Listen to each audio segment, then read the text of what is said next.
Friends, smart education academy के daily current affair में आप सभी का स्वागत है। देखिए, कई सारे जो नए स्टूडेंट होते हैं उनको एथिक्स हो गया, ऐसे हो गया, इन चीजों की प्रिपरेशन में बहुत ज्यादा प्रॉब्लम आती है क्योंकि इसके ऊपर जनरली कोई डायरेक्शन अवेलेबल नहीं होता है। तो देखिए, ऐसे दिनों में जब हम लोगों के पास डेली करंट अफेयर की घटनाएं कम है और टाइम बचा हुआ है, तो हम लोग कुछ टाइम एथिक्स की किसी केस स्टडी को पढ़ने में या किसी ऐसे की बॉडी कैसी होना चाहिए इस चीज को समझने में दे सकते हैं। तो इसी के अंतर्गत देखिए, मैं आज आपसे एथिक्स की एक केस स्टडी डिस्कस करूंगा और देखिए, आप मुझे बस इतना बताइए अपने फीडबैक से कि आप क्या चाहते हैं। देखिए, अल्टीमेटली ये जो मैं बना रहा हूँ वीडियोस, ये आपके लिए बना रहा हूँ।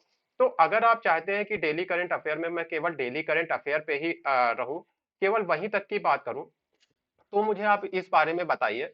या फिर अगर आपको एथिक्स की ये केस स्टडी अच्छी लगती है और आप चाहते हैं कि फ्यूचर में मैं इसी तरह से और भी केस स्टडीज वगैरह को डिस्कस करूं, तो आप इस चीज को भी मुझे कमेंट के माध्यम से या टेलीग्राम या किसी भी जगह पे आप बता सकते हैं। उसी के हिसाब से मैं डिसीजन लूंगा। तो देखिए, पहले एक हम लोग छोटी सी आज की न्यूज डिस्कस करेंगे और इसके बाद जो है सीधे हम लोग आएंगे एक केस स्टडी के ऊपर जिसको मैंने यहाँ पर लिख रखा है। तो देखिए, न्यूज क्या है। देखिए, केंद्र सरकार ने जम्मू और कश्मीर में पंचायती राज अधिनियम 1989 में संशोधन किया है। कहाँ पे देखिए संशोधन हुआ है, इतना आपको याद रखना होगा कि पंचायती राज अधिनियम है जो जम्मू कश्मीर का 1989 का, इसमें संशोधन हुआ है। और इसका उद्देश्य क्या है, जिला विकास परिषदों की स्थापना करना, यानी कि जम्मू कश्मीर में जिला विकास परिषद या जिसे डिस्ट्रिक्ट डेवलपमेंट काउंसिल कहते हैं, इसकी स्थापना होगी। अब देश में देखिए, ये अपने आप की इस तरह की पहली परिषदें हैं, यानी कि पहली बार देश में ऐसी परिषदें स्थापित की गई हैं। अब देखिए, इसमें होगा क्या कि जम्मू कश्मीर के जितने भी जिले हैं उनको 14 क्षेत्रीय निर्वाचन क्षेत्रों में बांट दिया जाएगा। और फिर वहां से ये जो डीडीसी है इसके प्रतिनिधि या मेंबर चुन के आएंगे, यानी कि जैसे कि एक जिला होता है, इसको 14 भागों में बांट दिया और हर भाग से एक प्रतिनिधि या मेंबर चुन के आएगा। अब देखिए, इससे होगा क्या, भारत का संविधान संशोधन जो था 73वां संविधान संशोधन, उसने भारत में पंचायती राज प्रणाली को मजबूत करने की बात कही थी।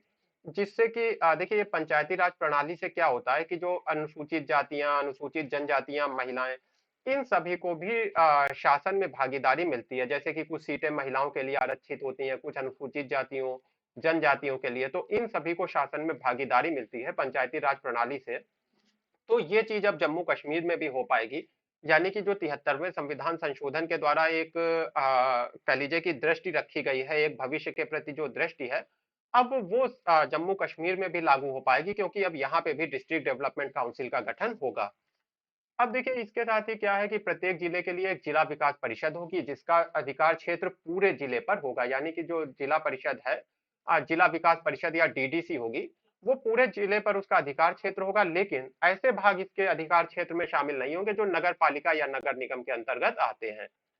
ये प्रणाली सभी जिलों में जिला योजना और विकास बोर्डों को प्रभावी ढंग से प्रतिस्थापित करती है। यानी कि देखिए, पहले जो जिलों में जिला योजना और विकास बोर्ड चल रहे थे, इसकी जगह पे अब ये डिस्ट्रिक्ट डेवलपमेंट काउंसिल आ जाएगी। अब डीडीसी का काम क्या होगा, जिला की योजनाएं बनाना, यानी जिले के लिए योजनाएं बनाना। और जो जिले में पूंजीगत व्यय होते हैं, यानी कैपिटल एक्सपेंडिचर जिसे हम लोग कहते हैं, यानी जो पूंजी है उसको कहाँ खर्च किया जाए, कहाँ पे पुल बनाना है, कहाँ पे सड़क बनाना है, इन सब चीजों के बारे में जो है डिसीजन हमारी डीडीसी लेगी। डीडीसी का कार्यकाल 5 साल का होगा, जैसे किसी भी संस्था का होता है। और चुनावी प्रक्रिया के अंतर्गत जो अनुसूचित जाति है, अनुसूचित जनजाति है, महिलाएं हैं, इनको आरक्षण मिलेगा।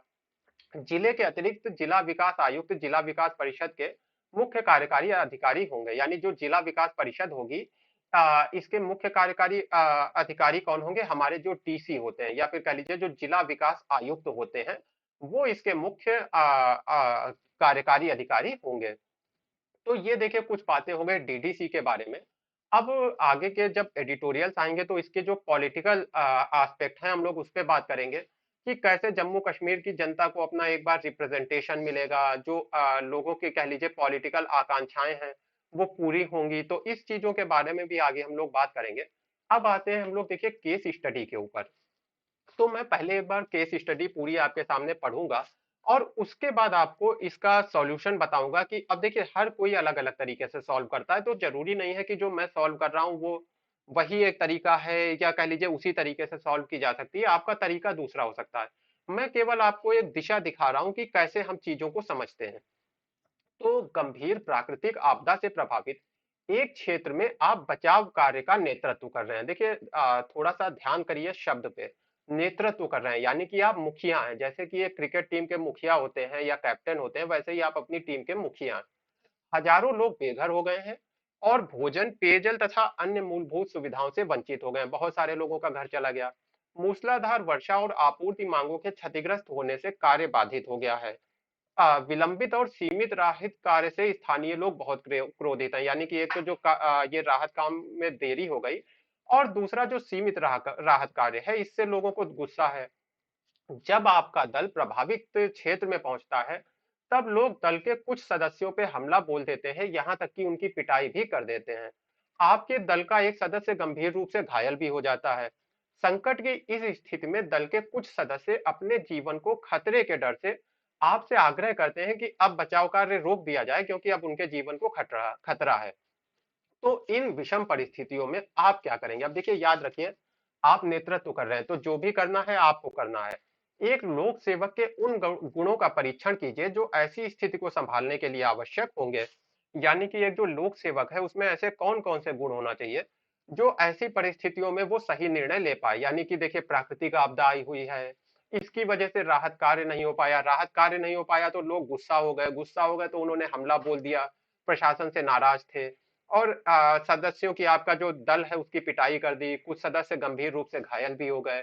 तो अब आपकी तरफ से जो टीम है वो काम करना नहीं चाह रही है, वो डर रही है। दूसरी तरफ जो लोग हैं वो भी नाराज हैं। तो आप एक बहुत ही विषम परिस्थिति में हैं। यानी कि एक तरफ आपको जिनके लिए हेल्प करना है वो भी नाराज हैं, और जो लोग आपके साथी हैं वो भी डरे हुए हैं। तो अब ऐसे में आप क्या करें?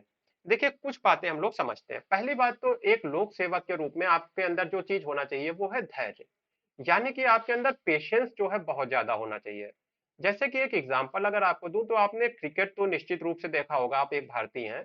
तो आपने देखा होगा कि एम एस धोनी की, जो महेंद्र सिंह धोनी जी हैं, उनकी सबसे ज्यादा तारीफ होती है उनके धैर्य के लिए, पेशेंस के लिए। उन्हें कैप्टन कूल कहा जाता है। यानी कि जब बहुत बहुत विपरीत परिस्थितियां होती हैं, तब भी वो अपना धैर्य बनाए रखते हैं, अपने मन को शांत बनाए रखते हैं। तो ये एक पहली क्वालिटी है। अगर ये नहीं है तो बाकी फिर कोई भी क्वालिटी काम नहीं आएगी। अगर आपने धैर्य खो दिया तो सब कुछ मान के चलिए गड़बड़ होता जाएगा। तो पहली आपके अंदर जो क्वालिटी होना चाहिए वो धैर्य की होना चाहिए। अब देखिए, दूसरी बात है कि आपके अंदर एक संवेदनशीलता होना चाहिए। यानी आप एक अधिकारी हैं, आपके पास बहुत से अधिकार हैं। आपके मन में एक, देखिए, बात ये भी आ सकती है कि जिन लोगों ने पिटाई की है, पुलिस को बुला के इन्हें पहले गिरफ्तार करवा लेते हैं। तो एक ये भी आ सकता है, या फिर आपके जो कर्मी काम नहीं करना चाह रहे हैं, आपके मन में ये भी आ सकता है कि इनसे सीधे कह दें, या तो आपको काम करना पड़ेगा या फिर आप सस्पेंड कर दिए जाओगे, नौकरी से निकाल दिए जाओगे। तो एक ये भी चीज हो सकती है। लेकिन अगर आप एक संवेदनशील व्यक्ति हैं, तो आप स्थिति को अच्छे से समझेंगे कि ये दोनों चीजें करना जो कह लीजिए राहत कार्य हैं उनको और बिगाड़ देगी, स्थितियों को और बिगाड़ देगी। क्योंकि हर कोई जो है यहाँ पे एक वाजिब रीजन से, एक लॉजिकल कारण से डरा हुआ है या परेशान है। तो यहाँ पे इन चीजों की ज्यादा जगह नहीं है। तो अब इसकी जगह पे फिर आप क्या कर सकते हैं? पहले तो देखिए, बात है आपके कर्मचारियों की। जो कर्मचारी आपके डरे हुए हैं, उनको आपको भरोसा दिलाना होगा कि डरने की कोई बात नहीं है। अब ये आप कैसे कर सकते हैं? अच्छा देखिए, एक चीज और समझिए, कई बार क्या होता है, कुछ चीजें हमारी कानूनी जिम्मेदारी नहीं होती हैं। जैसे कि अगर कर्मचारी को पिटाई हो भी गई, तो इसमें आपकी कोई गलती नहीं थी, क्योंकि आपको जो भी किया लोगों ने किया, सामने वाले। लेकिन आपकी एक नैतिक जिम्मेदारी होती है। और देखिए, ये जो शब्द होते हैं इस तरह के, नैतिक जिम्मेदारी, इन्हीं से आपको मार्क्स भी मिलते हैं एथिक्स के पेपर में। तो आपकी नैतिक जिम्मेदारी क्या है कि आपकी जो टीम है उसका आप अच्छे तरीके से ध्यान रखें, उसकी जो सुरक्षा है ये आपकी एक नैतिक जिम्मेदारी है। इसका एक एग्जांपल देता हूँ, आपके घर में एक पार्टी है, मेहमान आते हैं।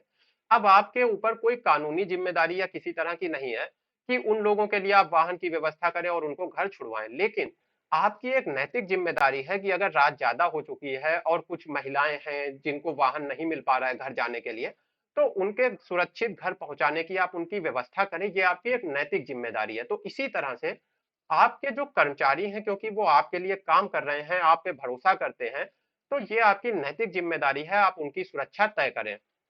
इसके लिए आपको क्या करना होगा? देखिए, वो डरे हुए हैं, तो निश्चित रूप से आप कुछ सुरक्षा बल को मंगाइए। और ये जो सुरक्षा बल है, इसकी मदद से आप कर्मचारियों को ये बताइए कि देखिए जो घटना हो गई वो तो बदली नहीं जा सकती है, लेकिन अब हमारे साथ सुरक्षा बल है और हमारे साथ ऐसा कुछ नहीं होगा। दूसरी बात है कर्मचारियों में दोबारा जोश भरने के लिए, दोबारा उनको फिर से एक बार जोश में लाने के लिए या काम करने के लिए तैयार करने के लिए, क्योंकि देखिए जो मनोबल है वो बहुत इंपॉर्टेंट होता है। आपको उन्हें याद दिलाना होगा कि देखिए हमने ट्रेनिंग इसी बात की ली है कि विषम परिस्थितियों में हम काम कर सकें और यही हमारा काम है कि जब सब कुछ गलत हो रहा है तो उसको हम सही करें। इसी बात की हमारी ट्रेनिंग है और इसी बात का हमें वेतन मिलता है। तो चाहे जैसी भी परिस्थितियां हो, हम अपने काम को पूरा करेंगे। तो इस तरह से आप अपने जो कर्मचारी हैं उनका मनोबल भी बढ़ा सकते हैं। फिर देखिए दूसरी तरफ कौन लोग आते हैं, वो लोग जो परेशान हैं, जो नाराज हैं, यानी कि जो जनता है। तो नाराज जनता, तो पहली बात तो देखिए है आपको इन लोगों से बातचीत करना होगी, पर लोग बातचीत को राजी नहीं होंगे। उन्हें तो यही लग रहा है कि जो भी गलतियां आपने किया, हालांकि अगर आप उनसे बातचीत करें तो आप उन्हें बता सकते हैं कि देखिए उन उन जगहों की रोड टूटी थी, जो मार्ग है वो क्षतिग्रस्त था और क्योंकि रास्ते क्षतिग्रस्त थे तो हमें आने में देर हो गई, ये समस्याएं हुई। लेकिन पहली बात है लोग आपकी बात सुने तो। देखिए क्या होता है कि जो अधिकारी होते हैं वो क्षेत्र में एक तो नए होते हैं और लोगों से जुड़े नहीं होते हैं। पर जो जनप्रतिनिधि होते हैं वो लोगों को कई बार तो पर्सनली भी जानते हैं, बहुत सारे लोगों को वो पर्सनली जानते हैं, व्यक्तिगत स्तर पे जानते हैं। तो आप क्या कर सकते हैं कि इलाके के जनप्रतिनिधि को बुला सकते हैं। वो अच्छे से बात कर पाएंगे, उनको बुलाइए, उनसे बताइए कि सर ऐसी ऐसी समस्याएं आई हैं, प्लीज आप हमारे मैसेज को लोगों तक पहुंचाइए और लोगों को समझाइए कि ये जो गलती हुई है ये हमारी तरफ से नहीं थी, ये प्राकृतिक आपदा थी जिसकी वजह से हमें पहुंचने में देरी हुई। जब देखिए जनप्रतिनिधि जो जाएंगे लोगों के बीच में तो मामला दूसरा होगा, लोग उनके पास खुल के आएंगे, उनको अपनी समस्याएं बताएंगे। तो ऐसे में जो जनप्रतिनिधि हैं आसानी से लोगों को कन्विंस कर लेंगे इस बात के लिए कि वो राहत कार्य को होने दें। फिर देखिए दूसरी बात आप लोगों को ये भी समझाइए कि देखिए देरी हो गई है हम मानते हैं, लेकिन अगर आप हमें अपना काम ठीक से नहीं करने देंगे और ज्यादा देरी होगी तो इससे क्या है, महामारी है या इस तरह के अन्य खतरे भी उत्पन्न हो जाएंगे, यानी कि समस्या और गंभीर हो जाएगी। तो लोग निश्चित रूप से इस चीज को समझेंगे कि देखिए ये व्यक्ति संवेदनशील है हमारी समस्याओं के प्रति और ये चाहता है कि अब समस्याएं आगे और ना बढ़े। तो लोगों के मन में ये आएगा कि इनको इनका काम करने दिया जाए, बल्कि इनकी जो हेल्प हो सकती है वो भी की जाए। तो एक तरह से जो लोग आपके विरोध में हैं उनको आप साथ में ले लेंगे, वो भी आपकी हेल्प करने लगेंगे। तो ये फ्रेंड्स मैंने आपके सामने कुछ पॉइंट्स रखे हैं जिनकी मदद से आप इस समस्या से निकल सकते हैं। वो गुण आपके हैं ये जो एक लोक सेवक के रूप में आप में होना चाहिए। अब आप मुझे इसके बारे में अपना फीडबैक दीजिएगा, उसी के अनुसार मैं भविष्य में इस तरह के वीडियोस लाऊंगा।